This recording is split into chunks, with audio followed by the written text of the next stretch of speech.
Hi everyone, welcome back to the next video of Macbeth. Today we are going to see Act 5 Scene 4 of Macbeth. Before going to this scene, let's quickly revise Act 5 Scene 3. Okay, so Act 5 Scene 3 takes place in the room of Macbeth's cousin, that is Dunsinane. Okay, Dunsinane का ये scene है. इसमें देखो क्या होता है. Macbeth है, doctor है और कुछ अटेंडेंट्स है. मैकबेथ यहाँ पे थोड़ा डरा हुआ है. ओके, मैकबेथ डर गया है. ओके, क्यों डर गया है? क्योंकि आप सबको पता है दूसरी तरफ से there is a army of Malcolm is marching towards डंसिनेन.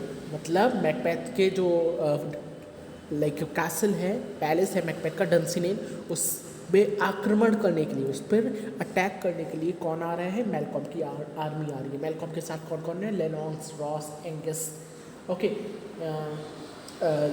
Are this these all जो भी आपके मतलब लोग हैं, ये सारे लोग मैलकॉम के साथ हैं, इज़न्ट इट? तो मैकबेथ यहाँ पे डरा हुआ है. मैकबेथ कहता है कि प्लीज़ मुझे और न्यूज़ मत सुनाओ, और चीज़ें मत सुनाओ, क्योंकि जो मुझे पता है मेरी डेथ तब तक नहीं हो सकती जब तक कि बिरनाम फॉरेस्ट डंसिनेन पर, मतलब मेरे कैसल पर जब तक बिरनाम फॉरेस्ट नहीं आ जाता तब तक मेरी डेथ नहीं हो सकती, जैसे कि विचेस ने कहा था, इज़न्ट इट? तो मुझे डराने की कोशिश मत करो.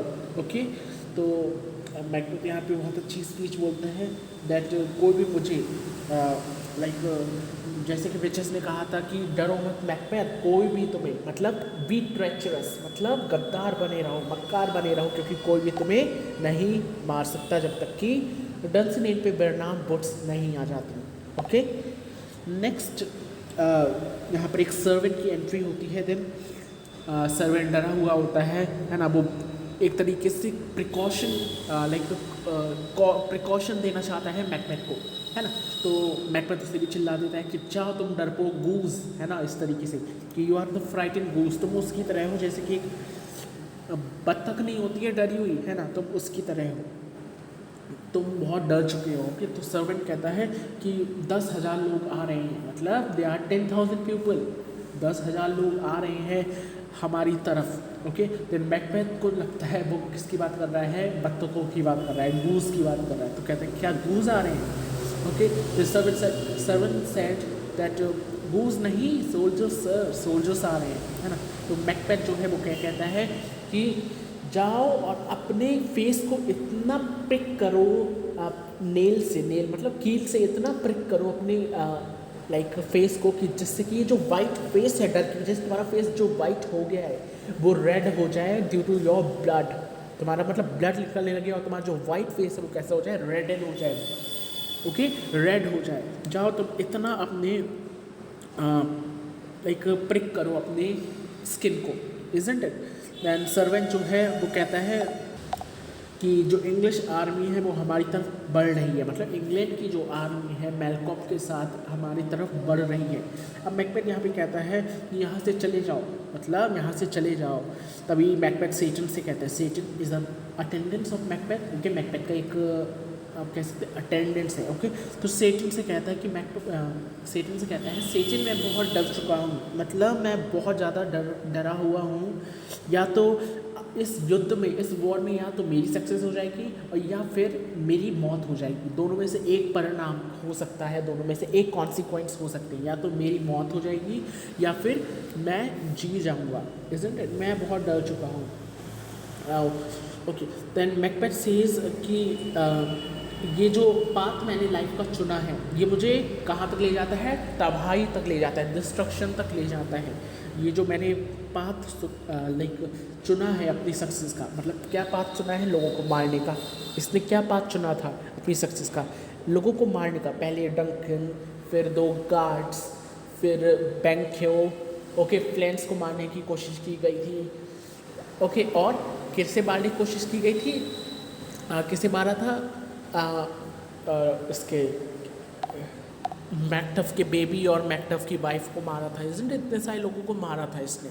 तो यहाँ पर जो मैकबेथ है वो थोड़ा सा अपने आप को गिल्ट फील करा रहा है कि जो मैंने पाथ चुना है ओके, वो मुझे डिस्ट्रक्शन की तरफ ले जाता है। मैं बिल्कुल एक येलो लीफ, जो वेल्टेड लीफ होती है ना जिसमें क्लोरोफिल खत्म हो जाता है, वो क्या होती है इंटैक्ट, मतलब पहले तो जुड़ी हुई रहती है येलो लीफ, फिर बाद में वो कैसी हो जाती है, गिर जाती है, विल्ट होकर गिर जाती है प्लांट से, इज़न्ट इट। तो यही मैकबेथ कह रहा है कि मैं अब उस विल्टेड लीफ की तरह हूँ, मैं उस येलो लीफ की तरह हूँ जो कभी भी गिर सकती है, ओके, जो कभी भी अपने पेड़ से, अपने पत्तों से गिर सकती है, इज़न्ट इट। तो कहना चाहता है कि मैं जैसे कि जो बूढ़े लोग होते हैं, मैं उतना ज़्यादा फॉर्चुनेट नहीं हो पाऊँगा, क्योंकि जो लोग ओल्ड एज पे कुछ ऐसी चीज़ें होती हैं जो बूढ़े लोग करते हैं, कुछ बूढ़े लोग मतलब एंजॉय करते हैं अपनी पर्टिकुलर एज पे, जैसे कि क्या हो गया, ऑनर हो गया, लव हो गया, ओविडेंस हो गया, फ्रेंड्स के ग्रुप हो गए, है ना, उनके साथ जो एंजॉय करते हैं ओल्ड लोग, है ना, कुछ ऐसी चीज़ें होती हैं जो हम ओल्डर एज पर ही करते हैं।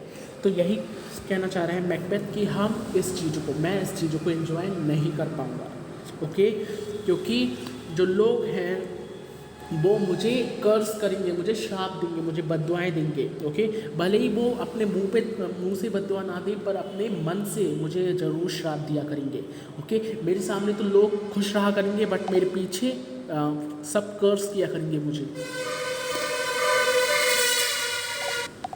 Sorry guys, okay.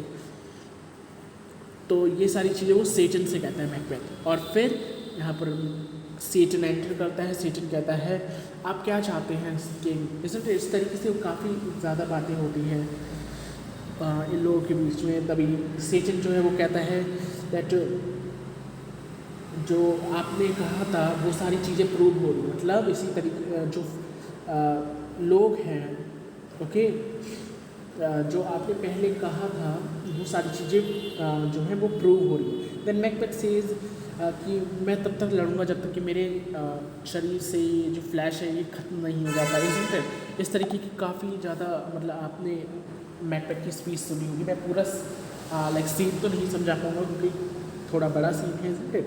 तो मैं ऐसे ही जल्दी से आपको बताता हूँ। मैकबेथ कहता है कि मैकबेथ मतलब डॉक्टर से कहता है, डॉक्टर कहता है ना कि लेडी मैकबेथ फिज़िकली तो लाइक सिक है ही, लेडी मैकबेथ फिज़िकली सिक नहीं है, बट मेंटली ट्रॉमा से गुजर रही है, ओके।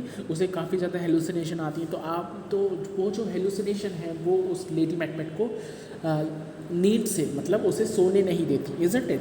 तो मैकबेथ कहता है क्या तुम एक डॉक्टर होकर इसका क्योर नहीं निकाल सकती, ओके, क्या तुम जितनी भी लेडी मैकबेथ के अंदर सॉरोफुल मेमोरीज़ हैं उसको हटा नहीं सकती, क्या तुम्हारे पास इतनी ताकत नहीं है कि तुम उसके माइंड को परमानेंट ठीक कर सको, इज़न्ट इट।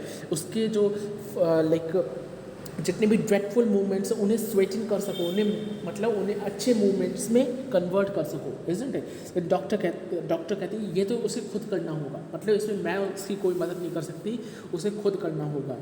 देन मैकबेथ कहता है कि मुझे नहीं पता, जितनी जो मेडिसिन हैं वो सारी कुत्तों को डाल दो, इज़न्ट इट, इस तरीके से कहता है। और ही सेड दैट ओके, लाओ मेरा आर्मर लाओ, मेरी कवच लाओ, मेरी तलवार लाओ, इज़न्ट इट, और हम युद्ध के लिए पूरे तैयार हैं, इज़न्ट इट। इस तरीके से मैकबेथ कहता है कि जब तक मैं नहीं मारूंगा उन लोगों को, तब तक लेडी मैकबेथ जो है वो ठीक नहीं होगी। वही एक मेडिसिन है, मतलब इंग्लिश आर्मी को दूर भगाना ही लेडी मैकबेथ की एक मेडिसिन है जो उसे ठीक कर सकती है। देन डॉक्टर सेज कि ओके सर, ओके लॉर्ड, आप अपनी वॉर की प्रिपरेशन कीजिए, ओके, और शायद वही एक ऐसी ड्रग का काम करे लेडी मैकबेथ के लिए। देन मैकबेथ सेज कि मुझे डर नहीं लगता, ओके, मतलब मेरा आर्मर लाओ, मेरा कवच लाओ, और आर्मी सब लोग मेरे पीछे पीछे चलो, क्योंकि मुझे डर नहीं लगता डिस्ट्रक्शन से, डेथ और डिस्ट्रक्शन से मुझे डर नहीं लगता, क्योंकि जब तक बेरना फॉरेस्ट डंड से नींद पर नहीं आ जाता तब तक की मेरी मौत नहीं हो सकती, ओके। तो डॉक्टर क्या कहता है, अगर मुझे ऐसा चांस मिलता, ओके, अगर मुझे चांस मिलता, मतलब मेरे ऊपर अगर ऐसी परेशानी आई होती जो मैकबेथ के ऊपर आई है, तो मुझे अगर कोई पैसे देता ना तब भी मैं नहीं लड़ती, मतलब तब भी मैं नहीं लड़ता और मैं भाग जाता यहाँ से, इज़न्ट इट। ये डॉक्टर की स्पीच थी और यहाँ पर आपका पूरा सीन जो है वो कंप्लीट हो जाता है। अब देखिए जो विचेस हैं, अब हम आते हैं एक्ट 5 सीन 4 पर, ठीक है। जो विचेस हैं उनकी एक प्रोफेसी थी कि जब तक डंसिनेल पर बर्नाम फॉरेस्ट नहीं आ जाता तब तक आपकी डेथ नहीं हो सकती। ठीक है, अब देखिए कैसे आएगा डंसिनेल पर। ओके, कभी आपने पेड़ों को ऊपर चढ़ते हुए देखा है? कभी आपने रूट्स को नेगेटिवली जाते हुए देखा है? नहीं देखा है, इज़ इट? कभी पॉसिबल ही नहीं है। तो वो कैसे आएगा? देखो, वो ऐसे आएगा क्योंकि जो फॉरेस्ट जो लोग हैं मैलकॉम के, जो मतलब मैलकॉम की तरफ के लोग हैं, ओके, जो अच्छे लोग हैं, मैकबेथ को मारना चाहते हैं, वो लोग क्या करेंगे? वो एक एक डंसिनेल वो एक एक बर्नाम फॉरेस्ट जो है उसकी वुड को लेंगे और अपने आगे लगा देंगे, जिससे कि वो खुद को छुपा पाए। अब क्यों छुपा रहे हैं? क्या स्ट्रैटेजी है उन लोगों की? देखो, स्ट्रैटेजी ये है सिंपल सी कि देखो, एक स्ट्रैटेजी ये है उन लोगों की, अपने आप को छुपा लेंगे डंडियों में। ओके, जो बर्नाम फॉरेस्ट की पेड़ है उनमें अपने आप को छुपा लेंगे। तो इससे मैकबेथ की जो आर्मी है उन्हें क्या लगेगा कि यहाँ पर सिर्फ कम लोग हैं, इज़ इट? क्योंकि आधे लोग तो बर्नाम फॉरेस्ट के साथ पीछे डुके हुए हैं, इज़ इट? तो ये स्पाई मतलब जासूस, छुपाने में अपने आप को, स्पाई का मतलब होता है अपने आप को जासूसी तरीके से छुपाने के लिए ये सारी चीज़ें यूज़ होगी। ठीक है, तो एक्ट 5 सीन 4 जो है ये क्या है? इसमें जो स्कॉटिश फोर्स है, जो रिबेलियस स्कॉटिश फोर्स रिबेलियस क्योंकि वो बदला लेना चाहते हैं मैकबेथ से, इज इट? तो that's why they are very agree. Okay, तो वो अब मैलकॉम की आर्मी को ज्वाइन कर लेते हैं बर्नाम फॉरेस्ट में। मतलब एक तरफ तो कौन आया है? स्कॉटलैंड के पीपल आए हैं, स्कॉटलैंड की आर्मी है, प्लस किसकी आर्मी है? आपकी मैलकॉम की आर्मी है। ठीक है, ये तो है अच्छे लोग जो इंसाफ चाहते हैं, मैकबेथ को मारना चाहते हैं। ठीक है, दूसरी तरफ आपके आ रहे हैं मैकबेथ की आर्मी। ठीक है, मैकबेथ की आर्मी है ये दूसरी तरफ, ये मैकबेथ की आर्मी है। ठीक है, तो एक तरफ तो स्कॉटलैंड प्लस मैलकॉम दोनों की आर्मी मिली हुई है, एक तरफ मैकबेथ की आर्मी मिली हुई है। तो ऑब्वियस सी बात है जो स्कॉटलैंड और मैलकॉम की आर्मी है उसमें ज़्यादा पावर होगी, सीधी सी बात है यार, उसमें ज़्यादा पावर होगी क्योंकि वहाँ पे ज़्यादा लोग हैं, इज़न्ट इट? तो यहाँ पर क्या बताया गया है? यहाँ पर जो स्कॉटिश फोर्स है और मैलकॉम की आर्मी है दोनों बर्नाम फॉरेस्ट पर, कहाँ पर? बर्नाम फॉरेस्ट पर, बर्नाम फॉरेस्ट पर मिलते हैं। ओके, नाम याद रखेंगे, Birnam, this is very important. Birnam forest पर दोनों की आर्मीज मिलती है। अब यहाँ पर जैसे कि मैंने बताया, मैलकॉम जो है वो एक स्ट्रेटजी देगा। मैलकॉम क्या कहेगा अपने सोल्जर से कि हर एक सोल्जर अपने आगे बर्नाम फॉरेस्ट की छोटी छोटी डंडियाँ, जो ब्रांचेस होती है ना, उन्हें काट दे और अपने आगे लगा ले, जिससे कि वो अपने आप को छुपा सके। ठीक है, अपने आप को छुपा लेगा तो क्या होगा? कम लोग दिखाई देंगे। सीधी सी बात है यार, चारों तरफ जंगल है और अगर आप थोड़ा छुप भी जाएंगे डंडी के आगे या झाड़ियों के पीछे तो कोई ज़्यादा पता कर नहीं पाएगा, सीधी सी बात है, इज़न्ट इट? तो यही चीज़ देखो यहाँ पर मैलकॉम जो है वो क्या वो बताना चाहता है, वो कह रहा है, ऑर्डर दे रहा है। ओके, और यही वजह है कि जो मैकबेथ की आर्मी है वो उन्हें क्या लगेगा कि मैलकॉम की तरफ के लोग हैं, जो मैलकॉम की आर्मी है वो बहुत कम है, और इस पर मैकबेथ को क्या लगेगा, अरे हमारी जीत पक्की है। तो ये जो ओवर कॉन्फिडेंस होगा मैकबेथ का, यही उसे मार देगा। ठीक है, तो आई होप आपको ये समझ आया होगा। Okay, let's move to the scene. Okay, तो सीन कहाँ का है? Scene 4, country near Birnam wood. कहाँ पे? बर्नाम जंगल से पहले की कंट्री के पास में। कंट्री क्या नाम है? डंसिनेल। ठीक है, सो क्या होता है? Drum and colours. ड्रम मतलब ड्रम बज रहा है, जैसे कि कोई अगर वॉर हो रही होती तो ड्रम बजता है, सीधी सी बात है। कलर्स का मतलब है फ्लैग यहाँ पर। ठीक है, जैसे कि मैंने पहले ही बताया, कलर्स मीन्स फ्लैग, मतलब अपनी अपनी रिस्पेक्टिव कंट्रीज़ के फ्लैग आ रहे हैं। स्कॉटलैंड का उधर फ्लैग आ रहा है, इधर आपका डंसिनेल का फ्लैग है, इज़न्ट इट? तो इस तरीके से फ्लैग्स आ रहे हैं। नाउ अब कौन कौन है? Enter Malcolm. सबसे पहले मैलकॉम एंटर करते हैं। मैलकॉम कौन है? किंग डंकन का बेटा। ठीक है, and the son of and the king of Cumberland. ठीक है, नेक्स्ट सिवॉल्ड एंड मैलकॉम तो हमारा स्कॉटलैंड का किंग बन चुका है, राइट?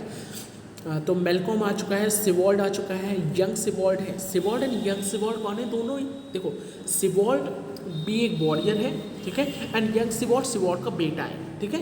यंग सिवॉल्ड कौन है? सिवॉल्ड का बेटा है। Then Macduff, Menteith, Caithness, Angus, Lennox, Ross and soldiers marching. Marching का मतलब आगे बढ़ते हुए, है ना। जैसे कहते नहीं है मार्च, कोई मार्च निकालते हैं, जैसे आपने हिस्ट्री में पढ़ा होगा दांडी मार्च, गांधी जी ने निकाली थी सॉल्ट के लिए, इजंट इट। सॉल्ट मार्च हो गया, दांडी मार्च, ये सारी चीज़ें। तो ये क्या होता है, जब लोग एक साथ चलते हैं, है ना, तो वो हमारा मार्च हो गया। तो यहाँ पर मार्च करते हुए लोग, ये सारे लोग आ रहे हैं, ठीक है। मेलकॉम है, सिवॉल्ट है, यंग सिवॉल्ट है, मैक्टफ है, मैंथियथ है, केटनेस है, एंगस है, एंड लेनॉक्स एंड रॉस है, ठीक है। याद रखेंगे कैरेक्टर्स बहुत इंपॉर्टेंट है, ठीक है, खासकर मैंथियथ एंड केथनेस, ये दोनों नए कैरेक्टर्स हैं आपके लिए। तो अब मेलकॉम की जो है स्पीच क्या कहती है? Cousins, I hope the days are near at hand, the chambers will be safe. मतलब यहाँ पर मेलकॉम क्या कहता है? कजिन्स, कजिन यहाँ पे रिलेटिव से मतलब हो रहा है। कजिन मतलब रिलेटिव्स, काइंड्समैन, है ना। कजिन्स मतलब काइंड्समैन, काइंड्समैन मतलब जो रिलेटिव्स हैं, मतलब जितने भी उसके साथ के लोग हैं वो सारे उनसे डिनोट कर रहा है, उन्हें कह रहा है ये, ठीक है। तो मेलकॉम कहता है I hope the days are near at hand that chambers will be safe. मतलब मुझे आशा है, मतलब यहाँ पे जब वो लोग युद्ध करने जा रहे होते हैं मैकबेथ से, तो कहता है कि मुझे आशा है, मुझे होप है कि अब जो आने वाली डेज़ हैं, जो डेज़ हैं आने वाली, ओके, उसमें हमारे जो पीपल हैं स्कॉटलैंड के, वो सेफली अपने घर पर बैठेंगे। चैम्बर का मतलब है अपने रूम में, ओके।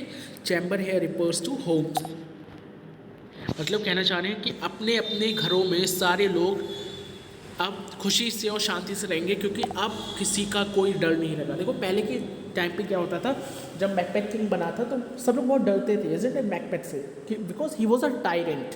देखो खुद शेक्सपियर ने ये टाइटल दिया है उसे, टायरेंट किंग, राइट। तो इसका मतलब क्या है कि वो बहुत बुरा किंग था, एक बहुत बैड रूलर था। दैट्स वाई मेलकॉम कहता है यहाँ पर अब हमारे लोगों को डरने की कोई ज़रूरत नहीं है। अब ऐसा नहीं होगा कि लोग डर डर कर जाएंगे, सब लोग सीधे जाएंगे, ओके। अब देखिए पहले के टाइम पर हमारे इंडिया में काफ़ी ज़्यादा कौन रहते थे? डाकू रहते थे, इज़न्ट इट। जो डाकू होते हैं वो रहते थे, इज़न्ट इट। तो ड्रॉवर्स जिन्हें कहते हैं, ड्रॉवर्स रहते थे पहले के टाइम पर, राइट। तो पहले के टाइम पे लोग जो है, खासकर फीमेल्स जो है, वो बहुत ज़्यादा डर कर निकलती थी, इज़न्ट इट। तो अब देखिए, अब अगर कोई एक इंसान अगर वो डाकू को मार देगा तो लोगों का डर जो है वो खत्म हो जाएगा और लोग आराम से, शांति से, सुकून से यहाँ से बाहर जा पाएंगे। तो सेम यहाँ पर मेलकॉम भी यही बात कह रहा है कि लोग, काइंड्समैन, मेरे relatives, I hope the days are near at hand that chambers will be safe. मतलब मुझे आशा है कि ये जो आने वाले दिन है, ओके, अब इन दिनों में मैकबेथ का जो डर है हमारे स्कॉटलैंड को, जो डर रहता है मैकबेथ का हमारे स्कॉटलैंड को, वो खत्म हो जाएगा और सारे लोग अपने घरों में शांति से रहेंगे, अपने अपने होम्स में शांति से और सुरक्षित रहेंगे, isn't it. Then Menteith says we doubted nothing. मतलब हाँ, आप बिल्कुल सच कह रहे हैं, इसमें कोई डाउट नहीं है, मतलब इसमें कोई डाउट नहीं है, योर ट्रुथ। आप बिल्कुल सच कह रहे हैं कि हमारा जो आने वाला कल होगा वो बहुत ही ज़्यादा सेफ और बहुत ही सिक्योर होगा, ठीक है। Then Siward says what wood is this before us. अब देखो ये सारे लोग कहाँ पहुँच चुके हैं? बिरनाम फॉरेस्ट के आगे पहुँच चुके हैं, मतलब इनके सामने बिरनाम फॉरेस्ट है। तो अब सिवॉल्ड जो है वो क्वेश्चन करता है कि ये आगे हमारे क्या है, मतलब हमारे आगे फॉरेस्ट क्या है। वुड का मतलब यहाँ पे फॉरेस्ट है, ठीक है, सॉरी, वुड का मतलब यहाँ पे किससे है? फॉरेस्ट। तो सिवॉल्ड कहता है कि what wood is this before अस, मतलब हमारे सामने ये जंगल कैसा है, मतलब ये कौन सा जंगल है हमारे सामने। अब ये लोग देखो मैकबेथ के पास जा रहे हैं उससे लड़ने, तो उससे पहले एक जंगल पड़ा है, उस जंगल का नाम है बिरनाम फॉरेस्ट, ठीक है। तो सिवॉल्ड जो है वो क्वेश्चन करता है लोगों से कि अरे ये आगे जंगल कैसा है, okay. Then Menteith says the wood of Birnam, मतलब ये बिरनाम का जंगल है। वुड मतलब फॉरेस्ट एंड बेरनाम मीन्स जो बेरनाम इसका नाम है। ओके, तो मैथियन कहता है कि ये बेरनाम फॉरेस्ट है, जो ये तुम आगे देख रहे हो हमारे, ये बेरनाम फॉरेस्ट है। ठीक है, ओके, सो मैथियन कहता है कि ये बेरनाम फॉरेस्ट है जो तुम हमारे सामने देख रहे हो, सिवॉल्ट। ओके, नेक्स्ट मैलकॉम सेज अब this is very important, this is the strategy जो मैलकॉम बताता है। ओके, यही जो प्लान है ये मैलकॉम बताता है सारे लोगों को। तो क्या कह रहा है, let every soldiers hew him down a bough and bear it before him, thereby shall be shadow the number of our host and make discovery in report of us। मतलब कि लेट एवरी सोल्जर्स हीव का मतलब है cut. Okay, तो कहना चाह रहे हैं कि हर सोल्जर्स, हमारे जो हर सोल्जर्स हैं, एक एक जो है बो, एक एक बो का मतलब है एक एक लाइक लकड़ी काट ले। हमारे सामने जो बेरनाम फॉरेस्ट की ब्रांचेस हैं, जो उसके पेड़ हैं, उसकी एक एक लकड़ी चलो हम सब काट लेते हैं। And bear it before him, और चलो ये लकड़ी काट कर, ये ब्रांच काट कर अपने आगे, अपने सामने रख लेते हैं। समझ पा रहे हैं, कहना चाह रहे हैं कि हर एक सोल्जर एक एक लकड़ी काट लो और अपने सामने रख लो। ठीक है, अपने आगे रख लो। Thereby shall be shadow the numbers of our host and make discovery before in report of us. मतलब सब लोग अपने एक एक लकड़ी काट लो और सब अपने आगे रख लो। इसे करने से आप सब अपने आप को छुपा पाओगे। ओके, इससे क्या होगा, जो हमारे लोगों के नंबर है, होस्ट मतलब जो हमारे जितने भी लोग हैं उनका जो नंबर है, और उनकी जो डिस्कवरी का मतलब है स्पाइस। मतलब कहना चाह रहे हैं कि हम ऐसा करने से, अपने आप को इन लकड़ियों के पीछे करने से हम अपने आप को छुपा पाएंगे। और ऐसा करने से क्या होगा, हमारा जो नंबर है, हमारे सोल्जर्स का जो नंबर है वो कैसे लगेगा, कम लगेगा। अब देखो सोल्जर्स का नंबर कम लगने से क्या मतलब है, देखो सोल्जर्स का नंबर कम लगेगा तो जो हमारा अपोजिट मेंबर है, दैट इज बैकपैथ, उसे क्या लगेगा कि अरे इतने कम लोग आए हैं। और जब इतने कम लोग आएंगे, जब वो ये सोचेगा तो हम लोगों को हल्के में ले लेगा, है ना, मतलब उन लोगों को हल्के में ले लेगा। अब हल्के में ले लेगा तो उसी हिसाब से नंबर ऑफ मेंबर्स वो भी भेजेगा, इजंट है। अब कम नंबर ऑफ मेंबर्स होंगे, कम सोल्जर्स होंगे, तो जल्दी युद्ध निपट जाएगा। जल्दी युद्ध निपट जाएगा तो बैकपैथ को मारना भी आसान हो जाएगा। ठीक है, तो इसीलिए यहाँ पर प्लान मैलकॉम का सुनिए आप। मैलकॉम क्या कहता है कि हर एक इंसान, हर एक सोल्जर एक एक बेरनाम फॉरेस्ट की वुड काट लो और उस ब्रांच को अपने सामने रख लो, जिससे कि तुम अपने आप को छुपा सको। क्योंकि बेरनाम फॉरेस्ट के चारों तरफ फॉरेस्ट है, इजंट इट। बेरनाम फॉरेस्ट के चारों तरफ फॉरेस्ट है, चारों तरफ हरियाली है, चारों तरफ पेड़ है। तो ऐसा करने से अगर तुम छुप भी जाओगे तो किसी को कोई पता नहीं लगेगा। सब क्या समझेगी कि अरे ये फॉरेस्ट ही है, ये पेड़ ही है, इजंट इट। और ऐसा करने से हमारा नंबर कम भी लगेगा, हम छुपे हुए होंगे, हम स्पाइस भी कर पाएंगे, मतलब हम छुप भी पाएंगे और आगे चल के हमें मारना, मतलब हमारे लिए मैकबेथ को और उसके सोल्जर्स को मारना काफ़ी आसान हो जाएगा। ओके, तो कहना चाह रहे हैं कि हर एक जो सोल्जर है वो अपने आगे क्या रख ले, इस एक ब्रांच को रख ले मेरा नाम की। इसे करने से क्या होगा, जो हमारे आर्मीज़ के मेंबर्स हैं वो कम लगेंगे, और ऐसा करने से मैकबेथ जो है वो क्या हो जाएगा, उसे धोखा हो जाएगा, isn't it. Then soldier says it shall be done. हाँ, इट शुड बी डन, मतलब इसे होना चाहिए, मतलब तुमने बिल्कुल परफेक्ट प्लान दिया है मैलकॉम, इसे होना चाहिए, सारे सोल्जर्स कहते हैं। ओके, चलो हम सब बेरनाम वुड को काट लेते हैं। Then Siward says we learn no other but the confident tyrant keeps still in Dunsinane and will endure are setting down before it। मतलब हमने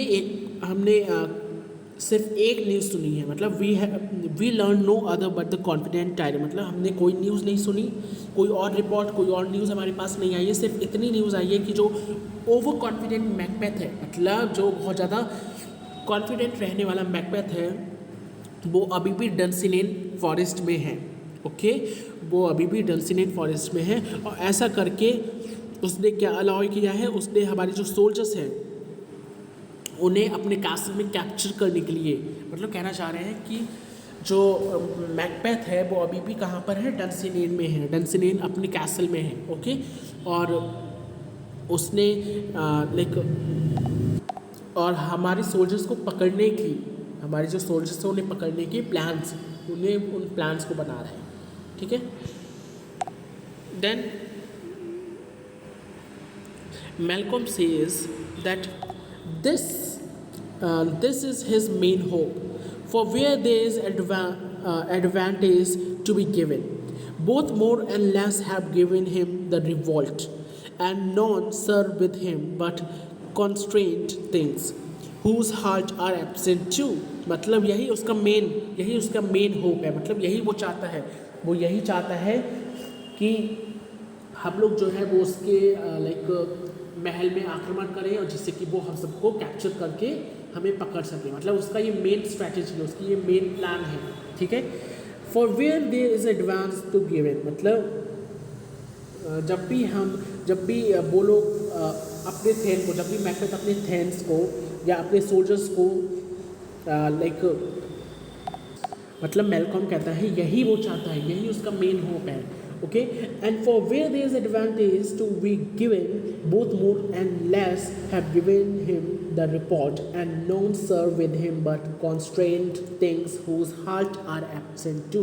और जब भी मैकबेथ के सोल्जर्स को एक अपॉर्चुनिटी मिलेगी भागने की, मतलब कहना चाह रहे हैं कि जब भी जो एक चांस मिलेगा मैकबेथ के सोल्जर्स, जितने भी सोल्जर्स हैं जो उसके लिए लड़ रहे हैं, उन लोगों को जब भी थोड़ा सा चांस मिलेगा यहाँ से निकलने का, तो वो सब निकल कर हमारी टीम में आ जाएंगे, क्योंकि उनमें से कोई भी नहीं चाहता मैकबेथ के लिए काम करना। ठीक है, सब लोग बिना हार्ट के, मतलब बिना बेमन से सब लोग काम कर रहे हैं, कोई भी मन से काम नहीं कर रहा है उसके लिए, मतलब कोई भी मैकबेथ की तरफ नहीं है, सब झूठी दिलासना दे रहे हैं मैकबेथ के लिए। ठीक है, सिर्फ वही लोग मैकबेथ के साथ हैं जिन्हें मैकबेथ ने फोर्स किया है अपने साथ रहने के लिए, मतलब जिन्हें मैकबेथ ने फोर्स किया है अपने साथ रहने के लिए, उन अपनी तरफ से युद्ध लड़ने के लिए, वही लोग मैकबेथ के साथ हैं।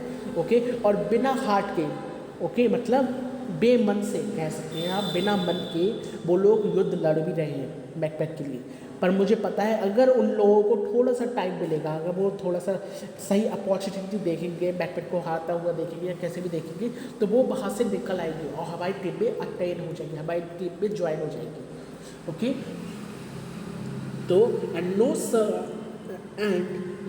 सर्व विद हिम बट कॉन्स्ट्रेंट का मतलब forced tense whose heart are absent, मतलब सिर्फ वही लोग मैकबेथ के साथ हैं जो मैकबेथ ने जिन्हें फोर्स किया है अपने साथ रहने के लिए, अपने साथ अपने लिए काम करने के लिए, जिन लोगों को फोर्स किया है वही लोग मैकबेथ के साथ हैं बस। और उनका जो हार्ट है, उनका जो मन है वो एब्सेंट है, मतलब वो लोग बेमन से काम कर रहे हैं मैकबेथ के लिए, उनका कोई मन नहीं है मैकबेथ के लिए काम करने के लिए, उन्हें उसे सर्व करने के लिए। Right, then Macduff says let our just censors attend the true event and put we on industrious soldiership। Now here जो मैकडफ है वो कहता है जब तक इसका कोई कॉन्सिक्वेंस नहीं आ जाता, लेट जस्ट सेट श्योर्स, मतलब हमें तब तक जज नहीं करना चाहिए सिचुएशन को जब तक उसका कोई भी टर्न आउट, मतलब जब तक इसका कोई कॉन्सिक्वेंस, इसका कोई रिजल्ट नहीं आ जाता। ओके, अभी तक मतलब अभी सिर्फ हमें क्या करने की ज़रूरत है, we should just do hard work, हमें अभी हार्ड वर्क करने की ज़रूरत है, हमारे सोल्जर्स को अभी हार्ड वर्क करने की ज़रूरत है। ओके, तो कहना चाह रहा है कि जब तक इसका कोई रिजल्ट नहीं आ जाता, जब तक वो लोग बैकपैक के जो साथ है वो लोग हमारी तरफ नहीं आ जाते, जब तक ऐसा कुछ प्रूव ना हो जाता है, तब तक हमें कुछ ऐसा बोलने की कोई ज़रूरत नहीं है। और हमें अपने सोल्जर्स को मोटिवेट करने की ज़रूरत है, उन्हें वी शुड इंडस्ट्रियस सोल्जरशिप का मतलब है एक प्रॉपर मिलिट्री प्रिपरेशन करने की ज़रूरत है। ओके, हमारे सोल्जर्स को पूरी तरीके से तैयार होने की ज़रूरत है अटैक के लिए। ओके, जब तक बैकपैक के साथ वाले लोग यहाँ तक नहीं आ जाते, मतलब जब तक ये चीज़ प्रूव नहीं हो जाती जो तुमने कहा है, तब तक हमें कोई भी होप लगानी नहीं चाहिए, तब तक हमारी मिलिट्री फोर्सेस को पूरा तैयार रहना चाहिए रिवॉल्ट के लिए। Okay, then Sibbald says Seward की लास्ट स्पीच है and Seward says the time approaches that will with due decisions make us known what we shall say we have and what we own. Thoughts, speculatives, their unsure hopes relate, but certain issue strokes must attribute towards which advance the war. Now here Seward says, okay, so Seward क्या कह रहा है? The time approaches, the time that will with due decisions make us know what we shall say we have and what we owe. मतलब अब वो time आने वाला है, मतलब बहुत जल्दी वो टाइम आने वाला है जब हमें पता चल जाएगा, जब हमारे डिसीजंस हमें पता चल जाएंगे कि हमें क्या मिलने वाला है, मतलब हमें सक्सेस मिलेगी या हमें डिफीट मिलेगा। वो हमारा टाइम आने वाला है क्योंकि अब वॉर होने वाली है, इज़न्ट इट? तो कहना चाह रहे हैं सिवॉट कि वो टाइम आने वाला है जब हमें पता चल जाएगा कि वॉर का कॉन्सिक्वेंस क्या होगा, क्या हम जीत पाएंगे या हारेंगे, इज़न्ट इट? तो अभी फ्यूचर के लिए सोचना, सिर्फ अनसर्टेन होप आपको दिखाना है। मतलब कहना चाह रहे हैं that what thoughts speculative their unsure hopes relate. मतलब अगर हम अभी अपने फ्यूचर के बारे में सोचेंगे तो हम सिर्फ एक अनसर्टेन होप लगाएंगे। अब जैसे हम लोग सोच रहे हैं कि अरे जीत तो हमारी होगी, है ना, जीत तो हमारी होगी। अगर लास्ट में आते आते हम हार गए तो देयर इज़ अनसर्टेन होप। हमें अनसर्टेन होप नहीं लगानी चाहिए। अनसर्टेन होप का मतलब क्या है? यहाँ पर एक अनसर्टेनिटी हमें नहीं लगानी चाहिए क्योंकि वॉर में यार कुछ पता नहीं है कौन जीत जाए कौन हार जाए, है ना। तो यहाँ पर यही कहता है सिवॉट कि हमने अभी अनसर्टेन होप नहीं लगानी चाहिए। Relate but uncertain issue strokes must arbitrate towards which advance the war। मतलब कहना चाह रहे हैं लेकिन हमें ये सर्टेन जरूर होना चाहिए कि हमें अभी, मतलब अभी तो हमें अनसर्टेन होप नहीं लगानी चाहिए, अभी हमें आशा नहीं लगानी चाहिए कि हम ही जीतेंगे, पर हमें ये आशा जरूर लगानी चाहिए कि अभी हम जब मतलब फ़ाइट करें मैकबेथ की आर्मी से तो पूरी तरीके से, पूरी शिद्दत से फ़ाइट करें। Okay, but certain issue strokes must आर्टिवेट। मतलब जो इश्यूज़ हैं, इशू स्ट्रोक का मतलब है जो एक्चुअल फाइटिंग हम अभी करें वो पूरे दिल से करें। ओके, हमें ये चीज़ डिसाइड करनी चाहिए। इट मस्ट बी आर्टिवेट। आर्टिवेट मतलब it must be decided. So towards which advance the war. तो चलो let's march on the war. मतलब चलो हम आक्रमण बोलते हैं और वॉर को शुरू करते हैं। अब यहाँ पर सारे लोग चले जाते हैं, सारे सोल्जर्स जो हैं मेलकॉम के साइड के वो चले जाते हैं कहाँ? मैकबेथ से लड़ने के लिए। अब नेक्स्ट सीन में आप देखेंगे कि कैसे युद्ध होता है और क्या कॉन्सिक्वेंसेस आते हैं। ठीक है, तो यहाँ पर आई होप सिवॉट की स्पीच आपको समझ आई होगी। अगर नहीं आई है तो मैं दोबारा बता देता हूँ। ठीक है, सिवॉट कहता है कि वो टाइम आने ही वाला है। The time approaches that will be due decisions make us know. मतलब वो टाइम आने वाला है जिसके जो डिसीजंस हैं, जो बचे हुए डिसीजंस हैं, आगे वाले जो डिसीजंस हैं उनसे हमें पता चल जाएगा that what we shall say and we have and what we owe. मतलब क्या हम, मतलब जो हम कह रहे हैं, जो हम पाना चाहते हैं, जो हम लेना चाहते हैं वो हमें मिल जाएगा। ओके, वो टाइम आने वाला है। Thoughts speculatives their unsure hope related. मतलब अभी से होप करना, अभी से अपनी जीत की होप लगाना, ये सिर्फ एक अनसर्टेनिटी है। मतलब अभी से हम नहीं कह सकते कि हम जीत जाएंगे, नहीं जीत जाएंगे। ओके, क्योंकि कुछ पता नहीं है आगे चल के कि कौन जीतेगा कौन नहीं। But certain issue stroke must आर्टिवेट। लेकिन अभी हमें पूरी मेहनत से फाइट करनी चाहिए, सर्टेनिटी से फाइट करनी चाहिए, ऐसे फाइट करनी चाहिए कि जीत हमारी ही हो। Okay, so towards which advance the war. तो चलो और वॉर स्टार्ट करते हैं। चलो बिरनाम फॉरेस्ट चलते हैं और बैकपैक से युद्ध स्टार्ट करते हैं। तो सारे लोग चले जाते हैं और यहाँ पर ही मार्चिंग होने लगती है। मार्चिंग मतलब सारे लोग चले जाते हैं, वॉर स्टार्ट हो जाती है और यहीं पर आपका एक्ट 5 सीन 4 खत्म हो जाता है। ठीक है, so that's it guys. I hope आपको ये सीन समझ आया होगा। बहुत छोटा सा सीन है। ओके, क्यों ये छोटे छोटे सीन्स क्यों हैं? ये छोटे छोटे सीन्स इसलिए हैं जैसे कि army preparation, okay, the sort of एक प्लेस से दूसरे प्लेस का जो मूवमेंट है उन चीज़ों को दिखा सके, इसलिए ये छोटे छोटे सीन्स यहाँ पर आए हैं। So thank you guys, and if you love this video then don't forget to give this video a big thumbs up, subscribe to the channel and press the bell icon as well. Bye guys, have a good day.